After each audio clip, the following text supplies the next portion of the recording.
төрөлд орсон бэ сайн юу?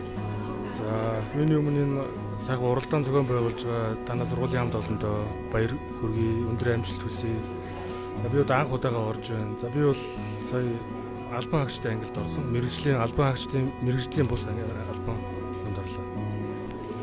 За тэгээд уралдаан тэмцээний хувьд сэтгэл ямар байна? Сэтгэл маш өндөр байна. Өрсөлдөгч нар бас чанга хүмүүс байгаа. За тэгээд хүмүүст одоо Монгол хичгийг түгээн дэлгэрүүлэх зорилгоор одоо өөрийнхөө зүгээс хэлэх үг байна уу тийм?